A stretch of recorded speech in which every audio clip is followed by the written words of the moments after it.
All right, guys, what's going on? Welcome back to Everything College Bowl podcast. Today, we make our preview and prediction for the Pop-Tarts Bowl between Iowa State and Miami. 4-point line in favor of the Hurricanes. 57.5 the total. 3:30 p.m. Eastern Time, December 28th, this Saturday. Camping World Stadium in Orlando. Getting things started with the Iowa State offense on the Miami defense. This is a team that we went to Arlington, Nick, and we were able to see firsthand. We were also able to chat with. It was a disappointing loss, 45-19 to Arizona State. Offense just couldn't manufacture much, 341 yards. They looked solid early on, but they just could not, establish much after the first quarter and a half. Rocco Beck in his passing attack, though, looking for some redemption. These guys are very good. He's got 3,200 yards passing this year, 29 total touchdowns. I love his abilities as a runner. 9 interceptions as well. His two receivers, though, Jaden Higgins, Jalen Noel, both of these guys are going to end the year with over 1,100 yards each. They're both closing in on a combined 20 touchdowns as well. These guys get all the targets. 10th tight end Benjamin Brahmer, he's coming back. He played the Big 12 title game, so that's another guy that's going to be here. So now they have three solid options in the receiving group. Going up against the Miami team, Nick, that is not good on defense at all. I know we have numbers on screen that would make it look like they're good, but if you've watched this team this year, they're a big liability, especially in the secondary. They pretty much gave up 5 games of 300-plus passing this year. Cal was at 297 right there at the mark, where they had over 12 yards per attempt in that contest. So this is not a great secondary. Seems like a great matchup for Iowa State to get back on track. What are your thoughts on that matchup? I like this matchup for Iowa State. This is a potential advantage matchup for Iowa State. This offense, they didn't play great in the Big 12 title game, but they still have a really good offense, well-rounded offense that's solid. Rocco Beck has been solid for this team. About 6% comp rate, 3,200 yards passing, 22 touchdowns. All good stats there. Higgins and Noel are incredible players to watch. Yes, Arizona State did lock them both down. They both had very weak days in Arlington. Can Miami look at that film and try to replicate that? I think they're going to try to do so, but will they have success? That's a big question mark. You rattle off the stats for them.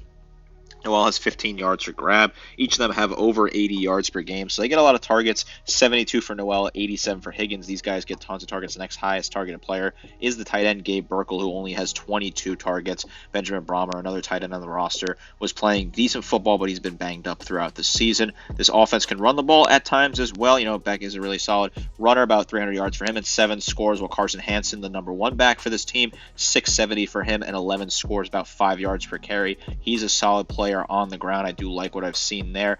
No opt-outs really for this Iowa State offense. This is a really solid unit that was playing good football so far this season. 50th in points per game, about 400 yards per game is a solid number, and they're attacking a defense for Miami that's been weak. You look at the game against Syracuse, they got gashed all day in that one. They struggled against Cal. They struggled against other opponents on their on the schedule this year. Francisco Moaga is a great linebacker, though, leads the way for this team in a lot of categories. 88 total tackles, 9 tackles, 5 pass breakups. The secondary, I'm a little worried about the secondary. They've been shaky at times this year. Can Iowa State attack that secondary and win that battle? I think it's certainly possible. Yeah, this is really good defensive line. They have 35 sacks this year, one of the higher marks in the country. Hakeem Mesidor, Tyler Berrien, Simeon Barrow, Ruben Bain. I mean, they're completely stacked. Elijah Alston also came back. Great D-line here against, mid-level offensive line. The run defense has also been poor, Nick, because they struggled bad against Georgia Tech. That's the game they lost, a game that I predicted them to lose in because I thought they'd be weak against the run. So this defense really just struggles in a lot of regards, and they've really underperformed this year. It's a big reason why they did not make the CFP. But this should be a good bounce-back opportunity for this offense, though. Rushing attack is solid. Jalen Jackson looks like he's suspended for this game. Still a nice 1-2 punch in Carson Hansen and Abu Samo, so they can certainly attack this defense in a variety of different ways. I like this matchup all around. Like you said, Malagoa at linebacker is a phenomenal player. I rattled off the D linemen they have. Incredibly stacked unit there. So I think this will be a good opportunity for ISU to light things up. I picked Miami to lose to Syracuse as well, weeks in advance, because I thought the defense would get throttled, and it happened again. So ISU, they should be able to feast here a little bit. Moving to the other side of the ball, the Iowa State defense against Miami's offense. Top scoring unit in the country, led by Cam Ward. It looks like everyone's going to be playing for them. Isaiah Horton, of course, he entered the portal. He's going to Bama. So they'll be down the third leading receiver. They'll be fine, though. Xavier Restopro, he's a phenomenal player. 1,100 yards, 11 touchdowns, has great hands. Jacoby George has really emerged late on in the year as a big-time playmaker. Elijah Aro at tight end, he's got 6 touchdowns and 526. And Sam Brown's going to see an increased role in this game with Horton not playing. So they're going to be just fine throwing the football, Nick, going up against a Iowa State defense that also looks pretty good on the stat sheet. But, when you've watched Iowa State this year, they've been prone to allowing some big plays. It looks like Malik Verdon will not be playing in this game. Linebacker Caleb Bacon's also probably not going to be back, so those are two big starters. They're down. Still some good playmakers in the secondary. This will be a fun matchup. Jontez Williams, Darian Porter, Bayou Freiler. I mean, they got some guys that can still play ball. Jeremiah Cooper as well. This is good on good altogether. Nick, who do you think has the edge ultimately? I like this matchup as well for Miami offense, and this Miami offense is playing really good football, and they're only down 2 players in this game. Horton, who was solid for them with 5 touchdowns, 600 yards receiving, excited to what he can bring to Alabama. I think he can be really solid for the Crimson Tide. And A.J. Allen, a backup back who had 183 yards and 2 scores on the year. Outside of that, seems like they're playing at full strength, including their star quarterback who finished 4th in the Heisman and is presumably going to be a top 5 pick, potentially the top quarterback off the board. Maybe my Giants will take a swing at him. We will see how that all shakes off. Obviously, he's had a great season. I do think the 7 interceptions is not something to snuff at. I think that is something you can take a look at and be potentially concerned about if you're an NFL GM. But we'll get all the analysis in the offseason. 67% comp rate, 4,100 yards passing, 36 touchdowns. Those stats speak for themselves. Really poised in the pocket, really accurate as well, with the near 70% comp rate on a high volume passing attack, 435 attempts, and to have a 67% comp rate is impressive numbers if you ask me. Xavier Restrepo gonna get the go in this game. He's a huge target, 1,100 plus yards for him, 16.3 yards per grab, 11 scores, about 94 yards per game. Really good numbers there, impressive. He's a very talented receiver. Should see him fly up draft boards as well. Jacoby George has been really good for this team, 728, 14.3, and 7 scores, while Elijah Arroyo, the tight end, has been phenomenal as well, 526, 17 yards per grab,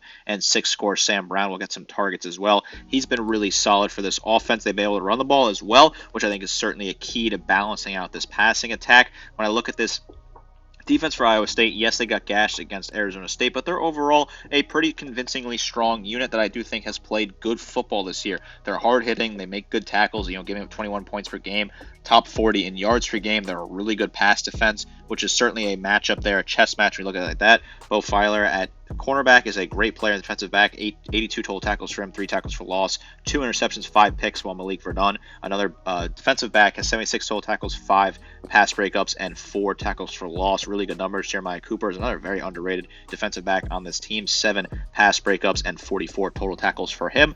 Good on good here. This is a very intriguing matchup. I like what the Miami offense can do, considering they're playing at basically full strength, and I think Cam Ward wants to go out on a bang and show off to scouts that, hey, I could be the number 1 quarterback off the draft board in April. Nice running back room for Miami as well. Damian Martinez, Mark Fletcher have a combined 17 touchdowns. Jordan Lyles on a bed number 3. They put up 179 yards per game against a defense that gives up 179 yards per game 5 times this year. They've allowed 200 plus. Got smoked against Scattaboo late in the year in conference play. They've just been abysmal against the run. Dom Orange in the middle is a phenomenal player. But if one of their top linebackers isn't going to be playing, it's certainly not going to be great for them. Bacon, he's been out the entire year, and the linebacking group has really suffered. So it's not been good from this defense. And I think Miami's going to have plenty of balance in this one. Looking at the final thoughts and the prediction for the Pop-Tarts Bowl, I think this will be a great one. I think the over is a slam dunk in this one. Miami, they're going to be tough to slow down. I think Iowa State has pretty favorable matchups as well. The receivers should eat in this one. I think the balance for Miami will be too much. 38-34 for me. At the end of the day, I think both teams will probably end up hitting 35, 40 plus. I think we'll be seeing a lot of points in this one. I just don't see Miami losing, Nick. This Iowa State team looked really lifeless at times during the back end of the season. You saw it come full circle against ASU. So the 4-point line, I understand it because Miami's so bad on defense, but they're not going to lose this game. Will they cover? Maybe slightly, but I think it's the best bet.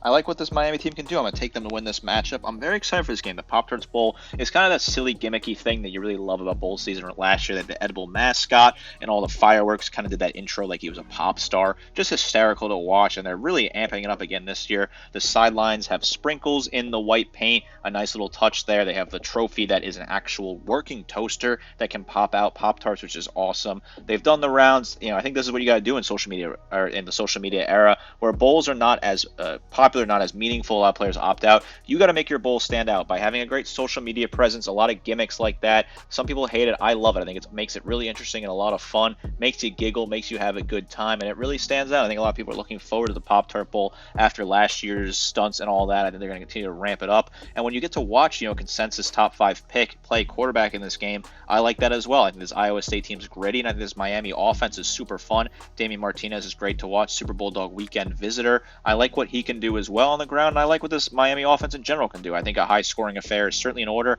Like the over in this one as well. I like what this matchup can bring to the table. It is certainly worth tuning in tomorrow. I think it's a great matchup overall between two really cool teams in a fun environment, fun venue. A really great game to watch. That's it for today's episode. Make sure you guys like, comment, subscribe. See you next time.